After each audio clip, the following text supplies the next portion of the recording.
I see some people are still unmuted, so I'm going to mute you again so that you stay muted. There we go. That's fine. And Sammy, you will have to unmute again. So we're delighted to welcome Sammy Stein here today. He's going to talk about the history of the Glasgow Friends of Israel. Some of you will already know Sammy very well, but for those of you that don't, Sammy has been the chairperson of Glasgow Friends of Israel since 2016. He's an active member of the community and has been a member of the Representative Council here for 3 years. During COVID-19 crisis, Sammy and his wife, Vicky, were involved with pulling together a group of volunteers that assisted members of the community here with shopping and befriending. And I have to say, they did an absolutely great job. They have also recently spearheaded a major appeal for items to support Afghan refugees coming to Scotland. Sammy was born in Israel and came to Glasgow in 1957.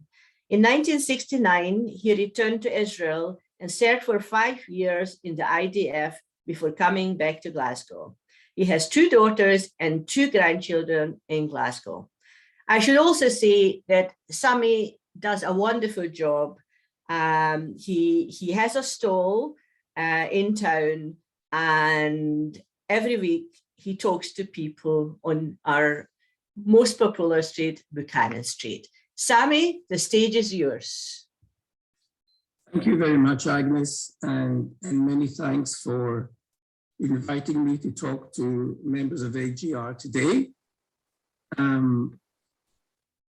I'm going to take about half an hour to tell the participants, the audience, a little bit about Glasgow Friends of Israel and some of the things we do when we're in the city centre.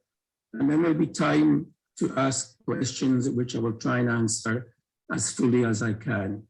So welcome everyone to my talk. I'm going to share the screen with Agnes so you will be able to see. I've got some slides to show you, and we've also got a couple of videos which I'll try and show, very short videos to give you an idea of what's going on. So I don't know if you can, I'm going to try and share the screen just now and find the right bit. Okay. So, you have something. Yeah, I'm just making it a slideshow. All right, can you see that? Yes, we can see okay. that. Yes. So I put this presentation together for today. It's something I've been working on even until earlier on today to try and bring it as up to date as possible.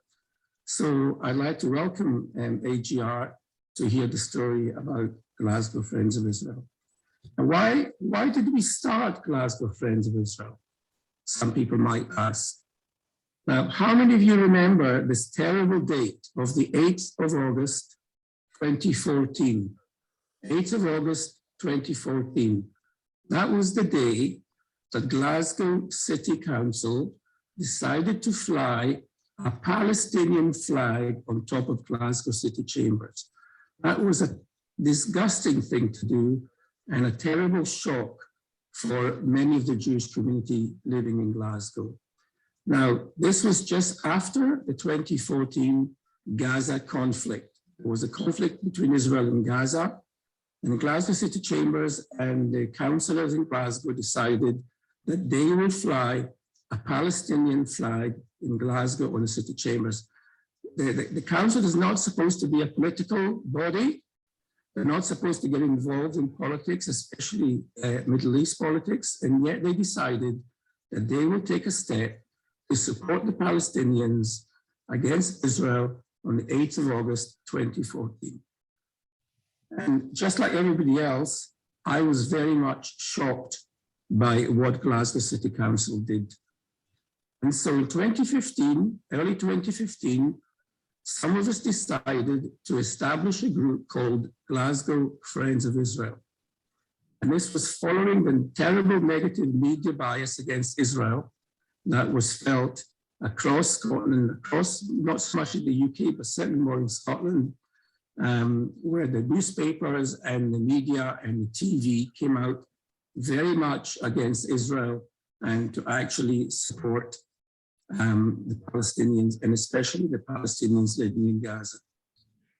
So when we established the group Glasgow Friends of Israel, by the end of, or the middle of that year, there were 10 Friends of Israel groups in Scotland. We managed to get a group in Edinburgh, a group in the Borders, a group in Stirling, a group in Inverness, a group in Aberdeen. And in fact, by the middle of the year, we had 10 groups in Scotland. And you might think, well, what's the point of having all these groups? And the main reason for having groups is to show that there is support for Israel right across the country, so that people living in Aberdeen and people living in Stirling can write to their MP or their MSP in the Scottish Parliament and persuade their MP or MSP to actually support Israel rather than always be against it. And that's what was happening. And unfortunately, we don't have that many groups today. But when we started, there were 10 groups in Scotland. And the members of the groups were not, it's very unusual, they were not Jewish members, because there are very few people who are Jewish outside of Glasgow and probably Edinburgh. In all these other places, most of the members were non-Jews. There were Christians, and we even had some Muslims and some Hindus supporting the Friends of Israel groups across the country. And why were we there? The main reason that we wanted to set up the group was to advocate for peace between the Israeli and the Palestinian people. Because when you speak to people about the Middle East, very few of them talk about peace. And we wanted to focus on a peaceful message and why we believe there should be peace in the Middle East between the Israelis and the Palestinians. So I'm trying to go to the next screen. Okay. Whenever you listen to people in the media or people in the street, you very often find that they don't actually tell the truth. That could be because they don't know the truth or because they have a particular agenda in support of one side or the other. And our objective is to try and tell people the truth about what is happening in the Middle East and what is happening with the conflict. We want to advocate for peace. We want to support the idea of peace, and we want to do it with people who we call the grassroots audience. So we don't necessarily want to work with politicians. We want to work with people on the ground, people who we meet, and explain to them why and how peace could happen in the Middle East between the Israelis and the Palestinians. And by doing that, we want to support the rights of both the Israeli and the Palestinian people. Because I believe in general, most of the people living in Israel and in the Arab countries, and especially in the West Bank, want to have peace. But it's the leaders, and both the Israeli and the Palestinian leaders, who don't always support peace. But the people themselves want peace, and we want to try and say things and support the rights of these people to have peace in the Middle East. One of the most awful tactics used by the anti-Israel organization is something BDS, boycott, diversity, and sanctions. And they use this to try and fight against Israel. And many people might not remember that before the Second World War started in Germany, the Nazis started to boycott Jewish shops and Jewish businesses. And this is no different from what the Nazis did, because it's the beginning of trying to divide the people between Israel and Palestine and work against them rather than try and work with them. And the hatred that that perpetuates is just terrible and very hard to overcome. So we want to try and oppose hatred and BDS tactics used against Israel. We like to speak to people in the street in a sociable and relaxed manner. If you go to an anti-Palestinian stall, you will probably find that they're very aggressive, very arrogant, and if you don't agree with what they say, they shout at you and they tell you to go away. We try and speak to people in a friendly manner, in a relaxed manner, and try and create some sort of relationship that people feel comfortable with, and they're happy to keep talking to us. And we like to talk to people who aren't extreme. If you talk to people, the view is about 20% of the people in Scotland might support Israel, and about 20% of the people might support the Palestinians. But that leaves a huge number of 60% in the middle who don't know very much about the situation and are willing to listen. So instead of us speaking to people who are very anti, we try and concentrate on people who are undecided, people who would feel they would like to learn a little bit more about the truth and find out what's going on. And those are the people we try to address. And I'll tell you, it's very nice to speak with people who agree with you. It's a friendly, nice conversation, but it's much better to speak to people who disagree with you. Because if you can have a good conversation, a positive conversation with someone who disagrees with you, then you are actually making progress and trying to persuade people that this peace is worth fighting for.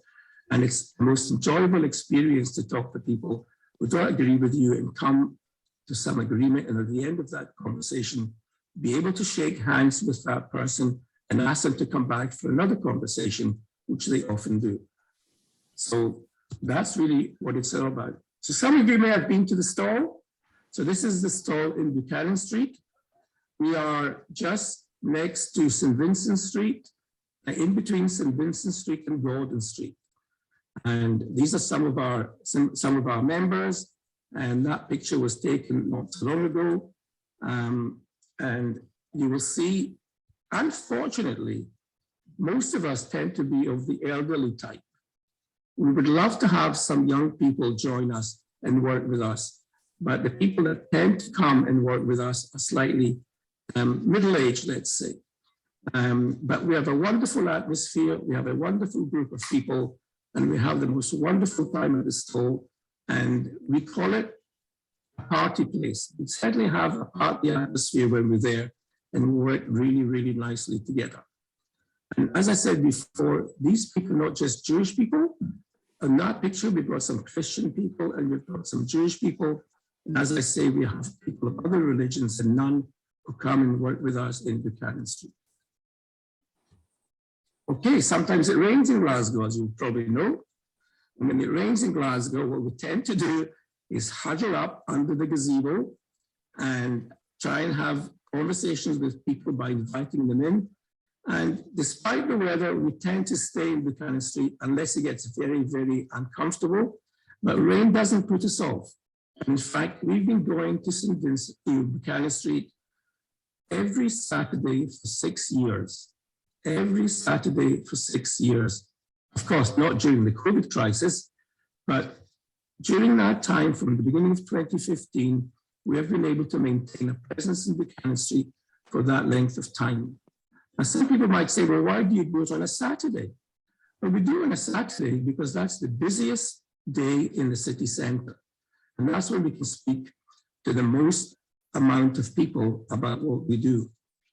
And sometimes somebody comes up to me and he says, are you Jewish? Of course you would support Israel. And I say, well, yes, I am Jewish, but Jean is not Jewish, and Edward is not Jewish, and Stuart is not Jewish. And here they are with me, standing together and supporting peace for the Israeli and the Palestinian people. And then sometimes people say, well, you're Jewish, why are you not in a synagogue? Surely you should be in a synagogue if you're Jewish. And I say to them, actually, this is my synagogue. Buchanan Street on a Saturday is my synagogue. And this is where I come to because I believe this is important work that we have to do. And this is where I want to spend my time on Shabbat.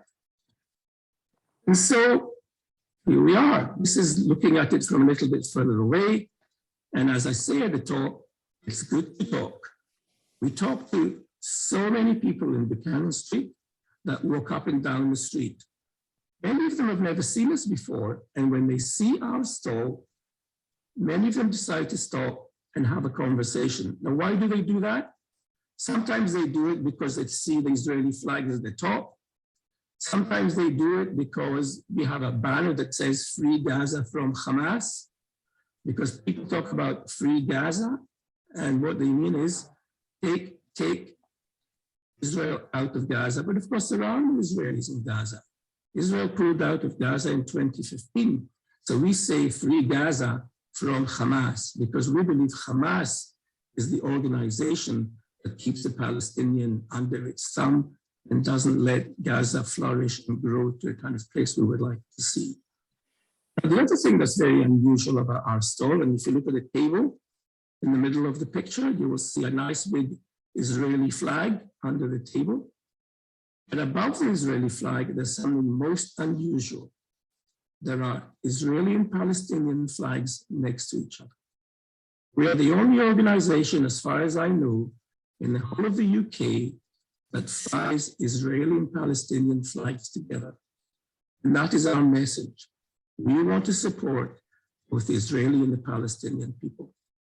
And people walk past our stall and they see that and they don't believe it. They look at it once and they look at it again and again, and they don't quite understand what's going on. And of course, that makes them come up to the stall and speak to us and ask, why do you have both Palestinian and Israeli flags together? How can you support both sides? That's impossible. And we say, why would you not support both sides? Because in order to have peace, you need to have peace for both sides. You cannot have peace for one side. And if we want to have peace, we believe we must support both sides of the conflict. And that's why we have Israeli and Palestinian flags on our stall. And people walk away from our stall, sometimes very surprised and quite amazed, but very pleased with the message that we give them. And that is what our specific stall does by having those flags together. Also on that table, you can't see it very well. On that table, you might just be able to make out a collection box, a red collection box. That is a collection box not for us. It's for an organization called Magen David Adom, or UK Friends of Magen David Adom. And Magen David Adom is the emergency service in Israel that looks after sick and injured people. And we collect money for them, and we send that money to Israel every few weeks. The other thing that you can see on the table, there are many leaflets and documents and pieces of information about what happens in Israel and the Middle East. And we give those to people to take away and read about the things that we would like them to see that maybe we don't have enough time to discuss when they're at the stall. So it's a very busy place. I'm glad to say it gets much busier in the afternoon. And in the afternoon, some of our members who go to shul in the morning, and many of them go to Garnet Hill, they then walk down from Garnet Hill and join us at the stall and take part in our party in the afternoon. And it's wonderful to have them there, and it's wonderful to have everybody that comes. If you guys are ever in town on a Saturday, please feel free to come and see us and see exactly what we have to do. So what do we tell everybody? Well, we have a leaflet that we give everybody that passes the stall. And this is the first side of the leaflet. Now you will notice the flag. The flag is very deliberate. It's a combination of the Israeli and Palestinian flags together. And it's got an olive branch on it, and it's got a dove of peace on it. And this is our message. For there to be true peace, Israelis and Palestinians need to promote each other's welfare.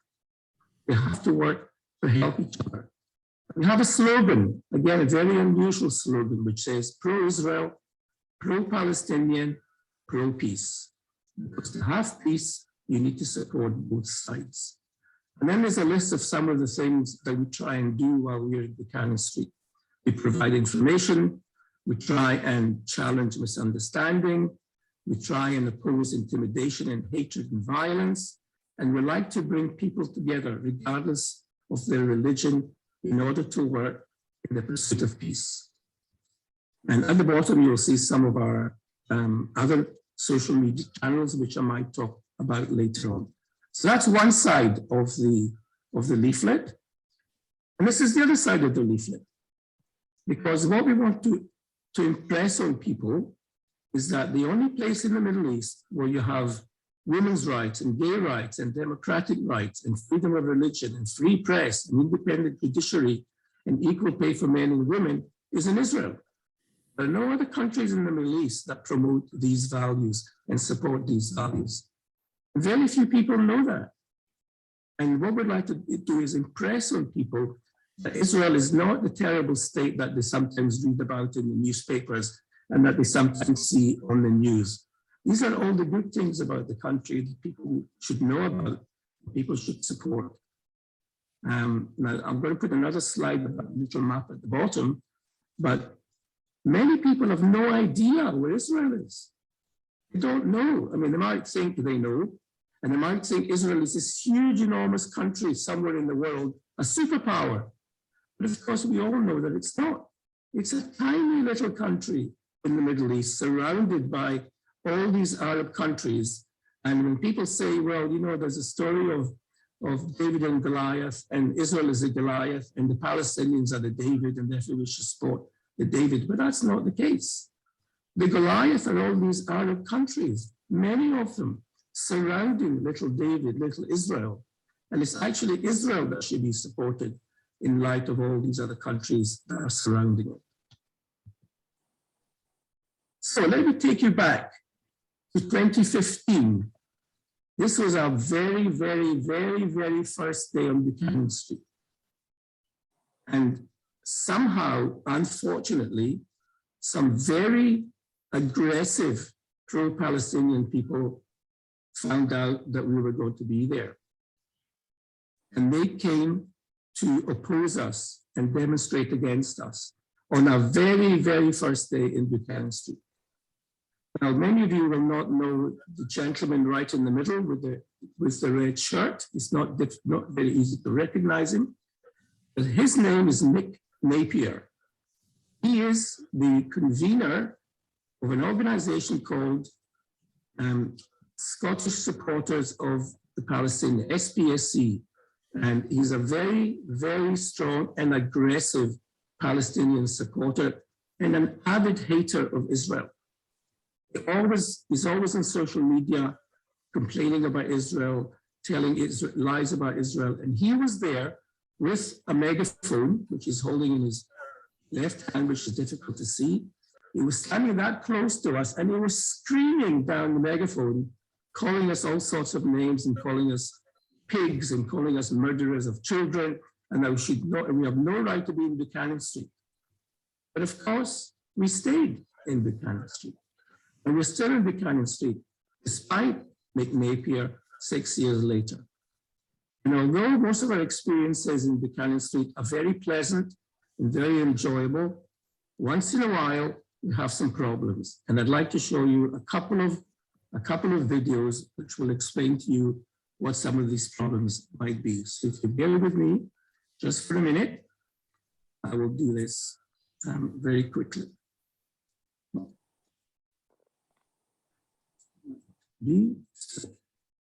Just 1 minute.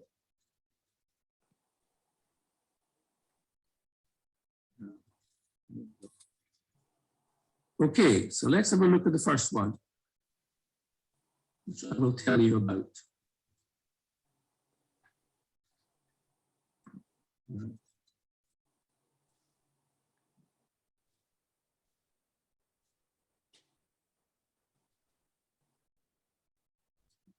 I have to share my screen again.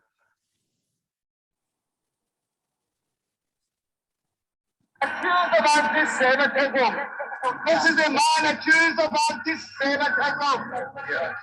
Are you doing there? Strangling anybody else today? The man accused of anti-Semitism. He's accused of almost the other strangler. He's the strangler today. There's a man accused of anti-Semitism. Oh, there's a Waco. Where's your rifle today? And he's the man accused of baking anti-Semitism. The man accused of anti-Semitism and accused of baking anti-Semitism. Where do you find them? At the Glasgow fascist Israeli storm, of course. The man accused of anti-Semitism, this one over here, and of faking anti-Semitism. mayor. That is really strong. The glad to fascist is really strong.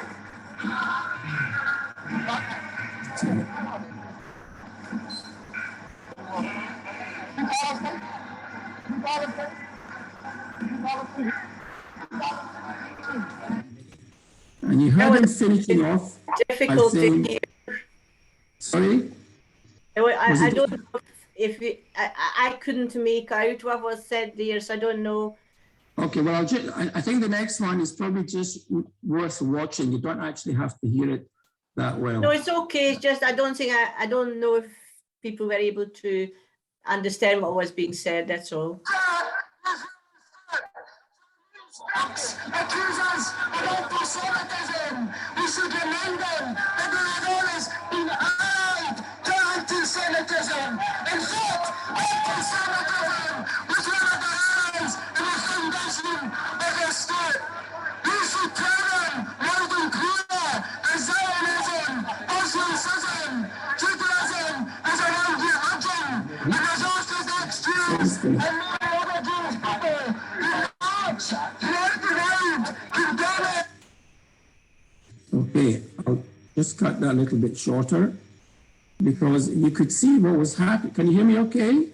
Right, we couldn't see we couldn't see the pictures because we are still on our very first day on Buchanan Street. You're still showing the slide, Okay. so we couldn't All see the actual picture. Could you hear it? We did, but again, it was difficult to make out really. All right, that's okay. I'll just move on so you can actually see what's happening. So Right, we moved this fine. We're on a page now where, yeah, that's fine. I'm just going to move on because it's a bit difficult. So basically, that was an example of a demonstration against us on Buchanan Street. And it was so bad that we had to call the police, and the police had to be there while these people were demonstrating against us. But we're still there, even though they tried to drive us from Buchanan Street. They have not been able to do so. And we will be going back to Buchanan Street as often as we can. In addition to what we do at the stall, we also have Zoom events, just like this Zoom event. And these are just examples of some of the people that we've had on our Zoom events, all the way from Egypt and Israel and an ex-MP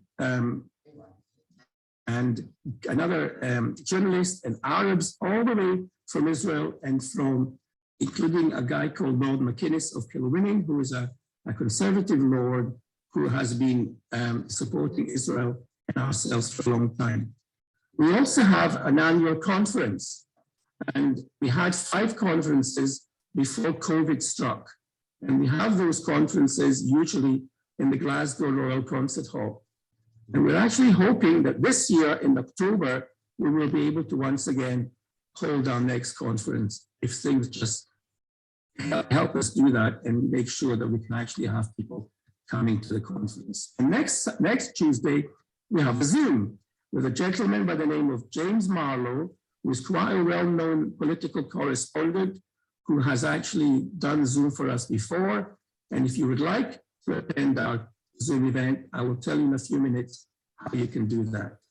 So for information about Glasgow Friends of Israel, we have an email address, which is info@glasgowfoi.com, which we can put on the chat later on. And just to let you know that we have a Facebook page, we have a Twitter channel, and we have a YouTube channel as well. And that was meant to say it's now time for questions. So I'm going to stop there and let you ask some questions. Okay, are you going to stop sharing so that we can? Yes, okay. I'm going to do that now.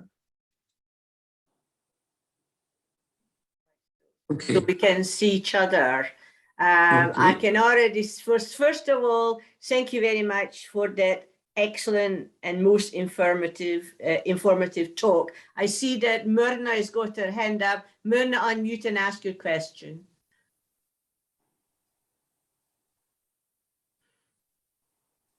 Hello. That was great, Sammy. As you know, I've been in Buchanan Street the odd time, and it's been a privilege to actually talk to people in the street and pass them on to you to get further information. But picking up on the point you made about how good would it be to have younger people supporting your efforts? Has Glasgow Friends of Israel been in touch with church groups or GLB or the student societies? You know, talking to us is one thing and it's fantastic, but how do you reach out to the young people to get them involved? Because they're really the future. Thank you, Marina. And of course, you've been to Buchanan Street with us. And I wish you could come more often because you're actually great at speaking to people in the street. So I would encourage you to come whenever you can. Okay. But it's very difficult to try and get young people interested. We have tried lots of different things. For example, students like to sleep in on a Saturday, and they're not very good at getting up early in the morning to come and join us at the stall. And also students tend to have other things that they're involved in, and it's not something, unless they're really, really passionate, they wouldn't really come and join us in Buchanan Street. But we have tried to find organizations, younger organizations. I believe that the younger people in the diaspora in general, not just in Scotland, are moving further and further away from Judaism and from Israel. And I think their interests tend to be different. And they don't feel about Israel as passionate as we might do. And certainly in Scotland, it's more difficult. I mean, in London, for example, there is a very strong a number of young movements with young people who support Israel. But with the community in Glasgow getting smaller and smaller, and the younger people in general leaving Glasgow as they do, it's very, very hard to get young people interested and involved. I mean, we will continue to try and do so, but we have to understand and accept that it's going to be harder to do that. Thank you. Anybody else? Sees any questions in chat? Has anybody else got a question? Let me just look on the next page because I might not be right. So we got a question here from Edward Isaacs. Do you advise what peace? Sorry, I've lost that question. Just hold on a second. Let me just go into chat. Okay. Do you advise what peace should look like? There's obviously no agreement amongst Israelis as to what an eventual peace agreement should be. Well, the problem is that with Jewish people, like with any subject, every person has his own idea and his own opinion about what anything should be. And that's why Israel has got something like 24 political parties, because there are so many people who want to be prime ministers over there. And it's very difficult. But when I say peace, if you look at what's happening at the moment in the Middle East, Israel has made peace with Egypt. Israel has made peace with Jordan. Israel has recently made peace or normalized relations with the Emirates via the Abraham Accords. And all these types of peace to some extent are different. The Egyptian and Jordanian peace is now called a cold peace, while the peace with Abraham Accords is now called a warm peace. Because with the Egyptians and the Jordanians, I think it's more an understanding of we will not have a war, but we'll not necessarily be really good friends. But with the Abraham Accords, I think in the Emirates and what's happening with possibly Morocco and Sudan, I believe these people want real peace and they want to have normal relations and trade and people moving from one state to another to visit. And that's the kind of peace I would love to have. But if necessary, I would be happy to have a Jordanian type peace or Egyptian type peace with most of the Arab countries in the region. I was going to say there are some members of Glasgow Friends of Israel on this Zoom. And if they want to say anything about Glasgow Friends of Israel, and if they want to tell other people what their experience has been and why they keep coming, I would welcome them to do that. And I see Stuart's got a hand up. So maybe Agnes, you can unmute. Stuart, would you like to unmute? Yes, thanks, Agnes. And thank you, Sammy, so much. And thank you for your friendship. Yeah, I'm a a member, maybe not so active as I was, because I now live in the borders of GFI, but I think I first came to you about 4 years ago, non-Jewish. For me, it's been a great privilege of my life, actually, to have met up with you guys. It bewilders me, and today we got the Amnesty International report out. It just bewilders me that there seems to be this mental block on the truth about the situation with Israel and Palestine. And one of the things that really strikes me, and even before I became aware of GFI, I was living in Orkney, this business of of peace, being pro-Israel, pro-Palestine, pro-peace. I don't find anything terribly difficult about that. But when I was in Orkney, my church minister, she went off on a Church of Scotland sponsored trip to, well, it was Israel before she went. 5 days later, when she got back, Israel become Palestine. She never mentioned the word Israel again. She'd been to Palestine, she told us. She'd been totally indoctrinated on this, and is still going on these trips. And I'd had the discussion with her before she went. And though, as I say, I wasn't involved with GFI then, I was, you know, you've got to bring sides together, pro-peace. And when she came back, she refused to talk to me, basically. She said, well, you're on the other side. I said, I'm not on any side, I'm on all sides. And that is something which I just find absolutely astonishing. That apparently quite intelligent people cannot get that. But anyway, I can only say to people, if you haven't been to the store on a Saturday, do try and come by. I love going there. I mean, it's a social event too. But thanks again, Sammy and Vicky, of course, and everybody else that works there. And thanks for this Zoom meeting. Thank you very much. Anybody else? Walter, you need to unmute. Okay, a bit like Sammy, I think it's so important just to have a presence there in the street, because if you're not there, and at one time there was a number of pro-Palestinian stalls with a very slanted agenda, and if you're not there, we may not be the best informed. Sammy's very well informed, but the mere fact that we're there, what we're doing is we're saying we're not acquiescing in what's being said, and it's in that regularity of being there every week will become a kind of iconic go-to stall for people who have some mild interest. Sometimes when people, I think the aggressive people have cut down in numbers, because people go by and they realize this is the place. My friend tells me where you can get a reasonable argument. The people won't aggressively confront you. They'll say, we see the weak points, we see the strong points. So it's important there not to acquiesce. In another, to go off at a slight tangent, sometimes I get a bit disappointed by the strength of support from the Jewish community at large, not just the youngsters, but the Jewish community. And I don't expect people to be actively supporting us, but passively. It would be nice to know each week when Vicky does her report, you can see the number of people who have gone onto the Facebook and said encouraging things. That's the same people doing it over and over again.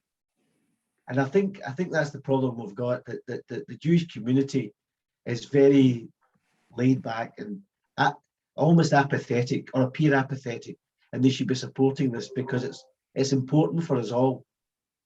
And and supporting Israel has got its ramifications as well, because you're also standing up indirectly to anti-Semitism, because the two are so interlinked. That's my. But Sammy, it's been a fantastic 6 years, and we were all a bit nervous at the beginning, but since then it's been socially and just being there. it's something of which I personally am very proud. So well Thank done. you. Thank you, Walter. Well done indeed. Right, we have got two people. So let's start. I see your hand, Flora, and I also see Francis. Can I take you first, Francis? You need to unmute.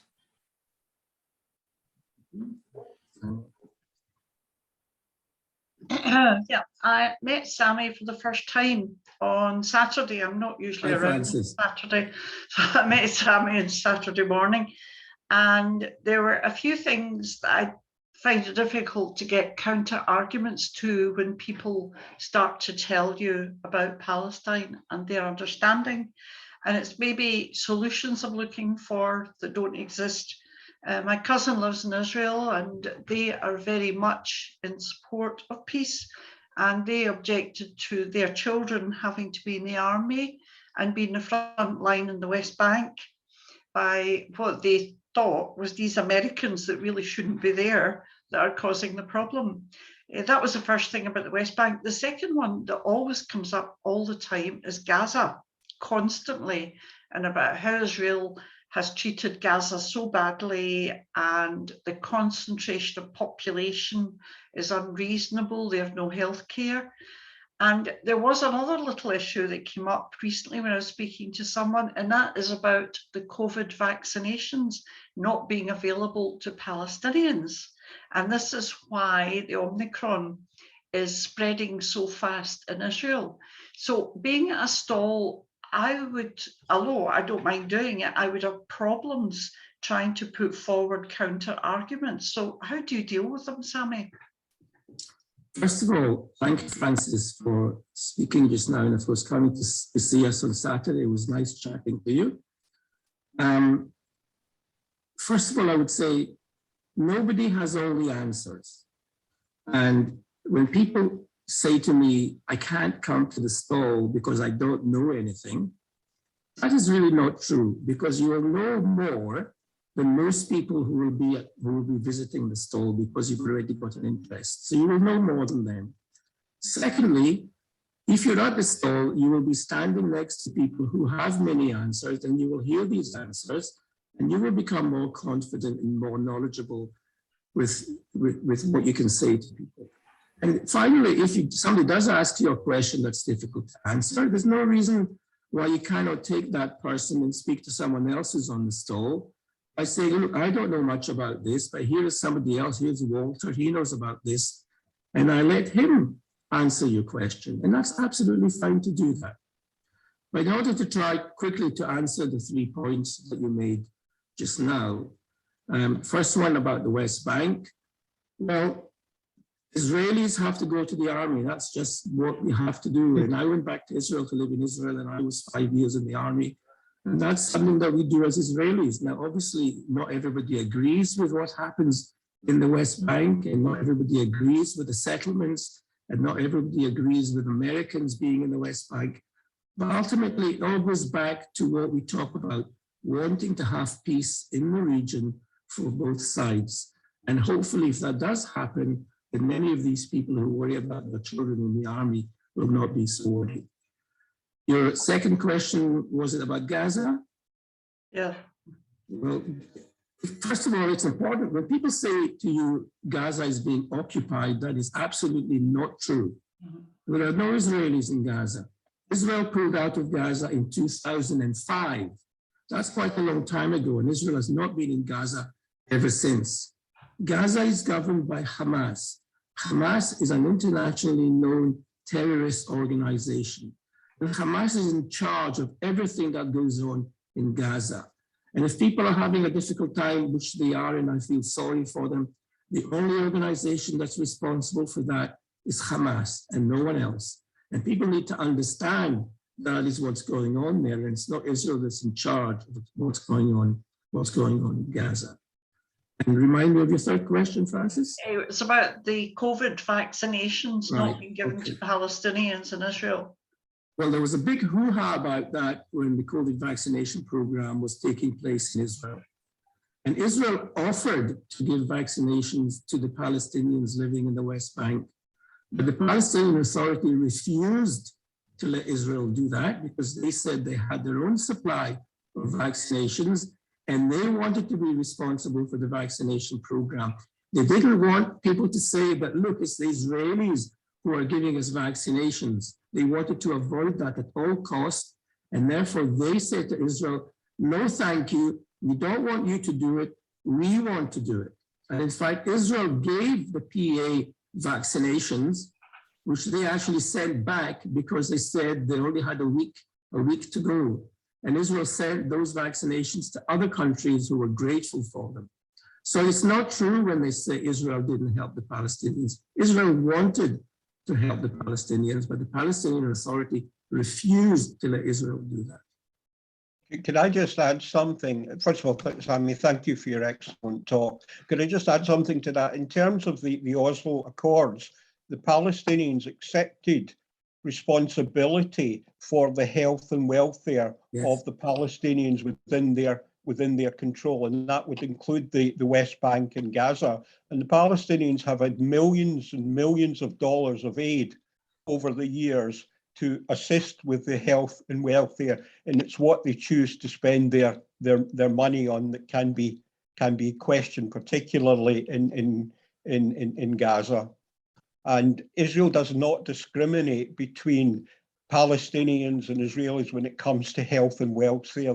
There are countless thousands of Palestinians who have had the benefit of the health and welfare services in Israel when required. If you go to Israel, you will see in Israeli hospitals a total mix of Arabs, Jews, Palestinians, in all sorts of religions. There is no discrimination whatsoever. So there is a lot of falsehoods which are perpetuated in the media about Israel, and it is thanks to organisations like GFI that we try to counter some of these myths. So thank you, Sammy, for all you're doing in that regard. Thank you, Edward, for adding that. I didn't mention the Oslo Accord because if I mentioned the Oslo Accord, I would need an hour to go through that and explain to people what the Oslo Accord is all about. Yeah. But I think the point to take, Francis, as Edward says, the Palestinian Authority is responsible for the health of the Palestinians. That's an agreement that's been in place for a long time. And despite that, Israel still offered to help with the vaccinations and the Palestinian Authority refused. Okay, Flora, you need to unmute. Yeah, sure. Thank you. Thank you, Sammy. That was fascinating. Just a thought. Have you ever thought of having someone with a guitar playing some Israeli tunes, which might attract young people? And once you've got them around, you can talk to them and see if they can be recruited. Just a thought. Thank you, Flora. Firstly, Buchanan Street is normally full of buskers. So if you come to Buchanan Street on a Saturday, you will see many, many people playing guitars and singing songs, and some are very loud. But we've thought of that. Also, we've had Israeli music at the stall on many occasions. On one, for quite some time, there used to be a very aggressive pro-Palestinian stall very close to us who used to scream and shout at us. And what we did was we brought some Israeli music through a very loud speaker, and we played it every time we started speaking, trying to drown him out. So the answer is yes, we have thought of having music, and we do have music. And there's lots of young people in the city center because there's many, many buskers who are providing music of all kinds. I see Jean's got her hand up. Agnes, don't know if you can see that. Yes, Jean, yes, unmute. Sorry, Sammy, I didn't actually have my hand up, but yes, I was going to say about Gaza, not only the healthcare, but Gaza receive aid from many sources, and really it's how they choose to spend it, and that is something that we really need to publicize, because people see all the negative sides about Israel, but they don't hear the things they really should hear. It's not just healthcare that Gaza are provided for. They're provided for with all sorts of money from lots of sources, and they don't use it. So the people in Gaza, the Palestinians in Gaza, don't benefit from the money that Hamas do receive, because we know what they use it for the wrong reasons. But one of the things they do with the money, Francis, you probably know, is they spend millions and millions of pounds on building tunnels in Gaza. And they are a very expensive operation, if you can imagine what they're trying to do with these tunnels and how long they take to build and how strong they have to be. So much of the money that goes to Gaza ends up in building tunnels, and many of the Hamas leaders are very corrupt. And it's well known that many of these people who live in beautiful houses, and people think that Gaza is just one little refugee town. It's not. There are beautiful parts in Gaza near the beach, lovely houses where all the Hamas leaders live, and they get a lot of money that's meant to go to their people, and they end up in their pockets. Okay, anybody else? And last opportunity to ask a question while Sammy is with us today. Yes, Walter, you need to unmute. Just to pick up on something that Stuart introduced earlier, no doubt at the weekend you're going to have a few people talking about the Amnesty report. And it just confuses me how a report could be so anti-Israel. It makes me wonder about the funding, the management, and the reasons why a charity like Amnesty, which prides itself apparently on human rights, can come out and so harshly against Israel when there's, now I'm sure the odd thing happens, but it doesn't deserve the focus on it. And when there's so many other countries doing horrendous things that don't get a mention. So I'm throwing all this at you because no doubt this will be, you'll be getting people asking you some harsh questions. Can I just say, Walter, I tried to say a couple of things on our WhatsApp about the Amnesty report. I saw there are it, two important points to make. The Amnesty report confused people between Palestinians living in Israel and Palestinians living in the territories. And although I think the Palestinians' lives in the West Bank and in Gaza could be better, that's not Israel. And that's not the state of Israel. And anything that's happening in those areas is not something that you can apply to Israel as a state. So apartheid in the West Bank and Gaza is not something, David's got his hand up. And what's happening is, if you go to Israel, you will see how the Arabs and the Jews live together. There's no apartheid in Israel. And for anybody to stand up and say that Israel as a state is an apartheid state is complete nonsense. And we're running out of time. When Vicky and I were in Israel the last time, we went to visit a hospital in Nazareth, which is called the Scottish Hospital, because it was started by a Scot a couple of 100 years ago. And the people treated in that hospital are mostly Arabs, because it's in the Galil, it's in the north, where most of the Arab people live. And for anybody to go to that hospital and see the Arab doctors and the Arab pharmacists and the Arab patients, they only have to go there and to know that it's complete bonkers to call Israel an apartheid state. Can I just say, Vic, I know you're running out of time. Unfortunately, that report will not be read in. We might explain things. You might explain things about the flaws in that report. Nonetheless, the wider public will see Amnesty International. They're great guys. They do good things. It says a bad thing, and that's it. So an external charity has damned Israel recklessly. And that's why we have to be on the street, Walter, to tell the people the truth about what's going on. I know, but unfortunately, we can only tell people who stop and ask. Well, that will be in the BBC. That will be in the BBC News. It will be in the media, and I don't know what you can do if they take that stance. They take that stance. Yeah, see, David wants to ask a question. David. Thank you very much indeed.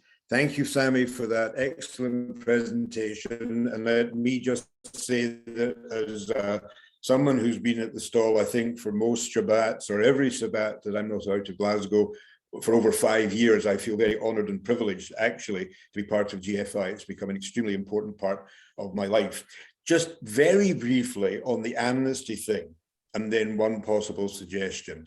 On the amnesty thing, I'm going to have to just say it, and you're going to have to suck it, because it's quite contentious. Ignore it.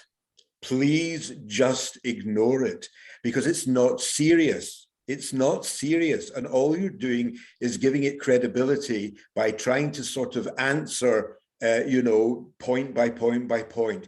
We actually need to tell people, and what people have to understand, that calling Israel an apartheid state, it's a strategy. It's not a description of facts on the ground. It's a strategy to delegitimize the state.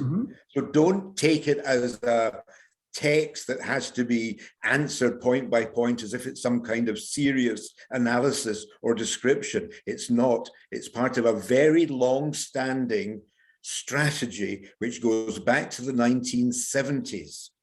And that's with respect how I believe we have to take the amnesty report.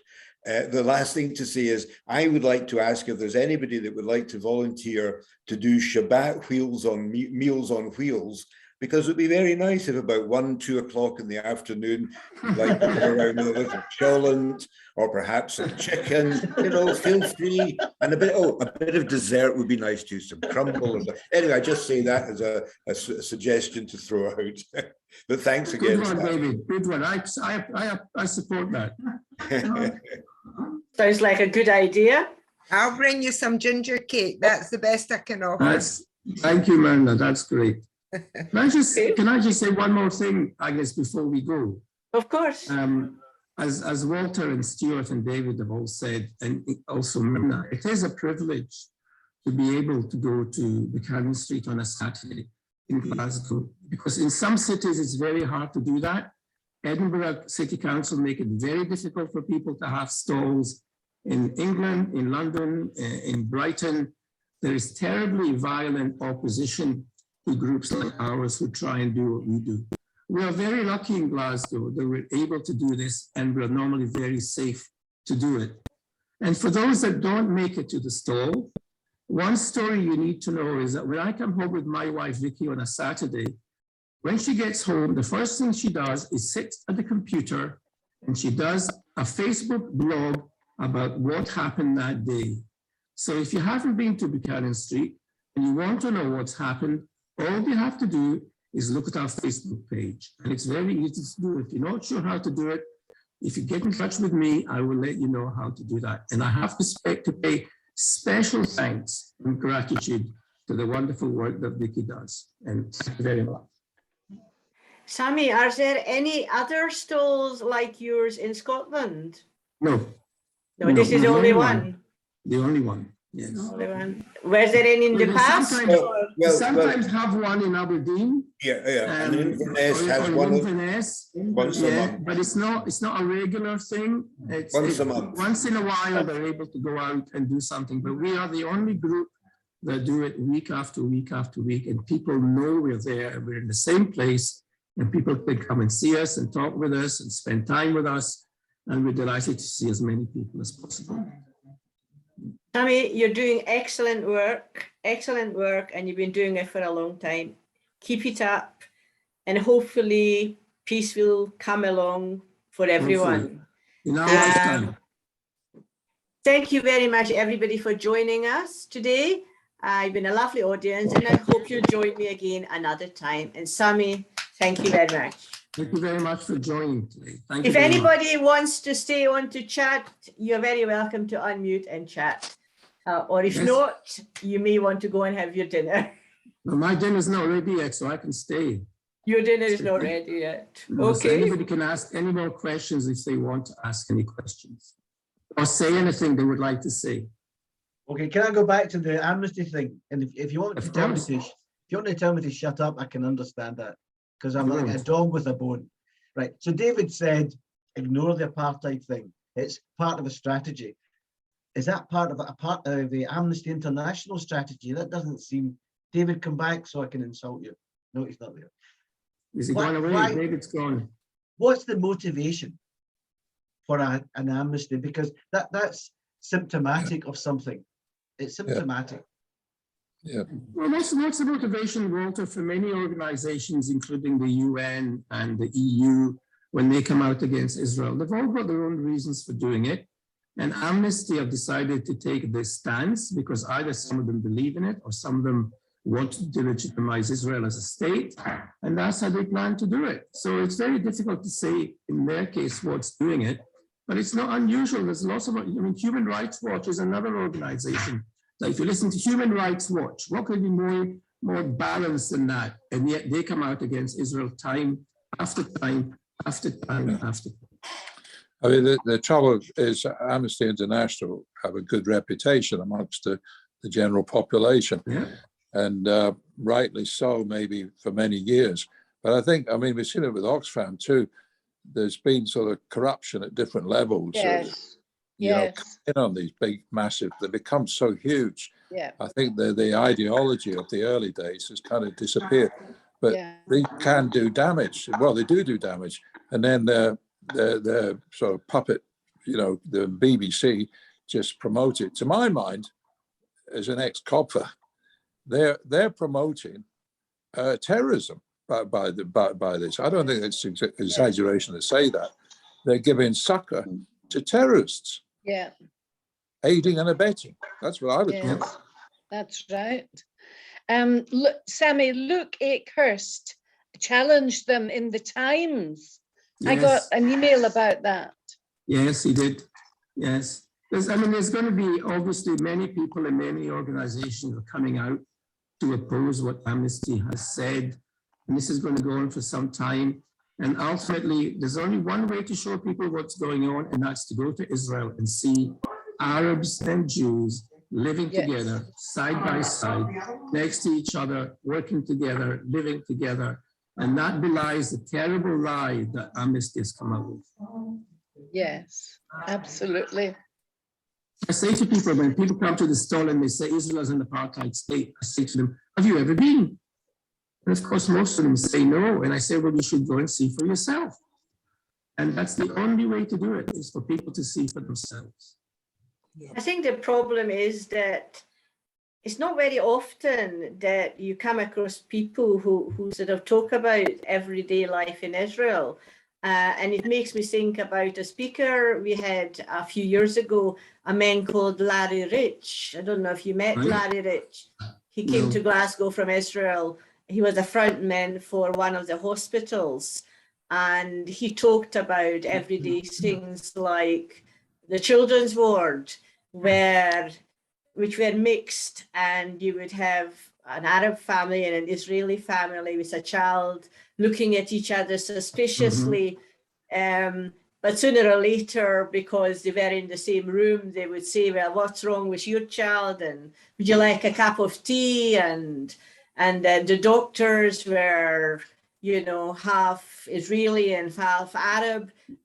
People don't always talk about these things. And I remember it was a good number of years ago, and I remember thinking that, it would be good for people like him to have the opportunity to talk about these things, because most of the time when we hear anything on television is always negative, as you know.